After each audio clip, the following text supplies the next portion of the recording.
ஓம் சக்தி. என் அன்பு தங்கமே, நீயும் உன் துணையும் இப்பொழுது சற்று மன கசப்போடு பிரிந்து உள்ளீர்கள். இப்பொழுது உனது அன்பானவர், நீ விரும்பியவர் உன்னோடு பேச வேண்டும் என்று முடிவெடுத்து விட்டார். அவர் பேச வருகையில் நிச்சயம் நீயும் பேசிவிடு. முன்பு நடந்த மன கசப்புகளை மனதில் வைத்துக் கொண்டு அவரிடம் பேசாமல் இருக்காதே. அவரை புறக்கணிக்கவும் செய்யாதே. அவரே உன்னிடம் வந்து பேசுவார்.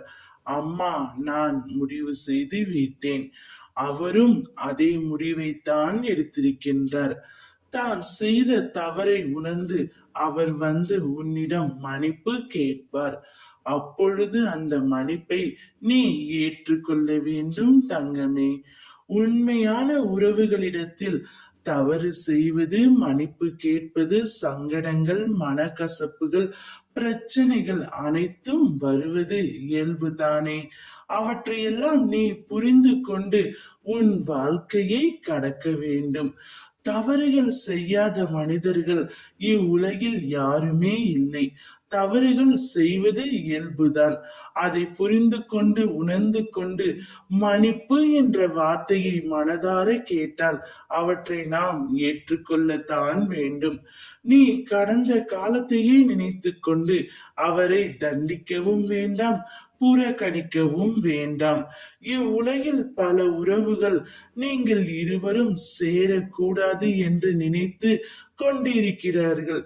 அவர்களின் மத்தியில் நீ உன்னுடைய வாழ்க்கையை சிறப்பாக அமைத்துக் கொள்ள வேண்டும்.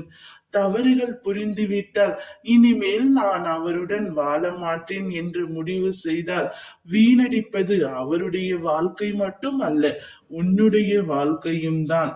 நீ அவரை பற்றி ஒரு நொடியும் நினைக்காமல் இல்லை. அவரும் அப்படித்தான் இருக்கின்றார்கள். துன்பங்கள், கஷ்டங்கள் அனைத்தையும் மறந்துவிட்டு இன்பத்தை பெற்றுக்கொள் தங்கமே. நீ அவருடன் சீரும் சிறப்புமாக மகிழ்ச்சியாக வாழ வேண்டும் என்பதே அப்பாவின் ஆசை. ஒருவர் ஒரு தவறு செய்து மனிதார மன்னிப்பு கேட்டால் நாமும் அவரை மனதார மன்னித்து அவரை ஏற்றுக்கொள்வது நம்முடைய வாழ்க்கைக்கு சிறப்பாகும்.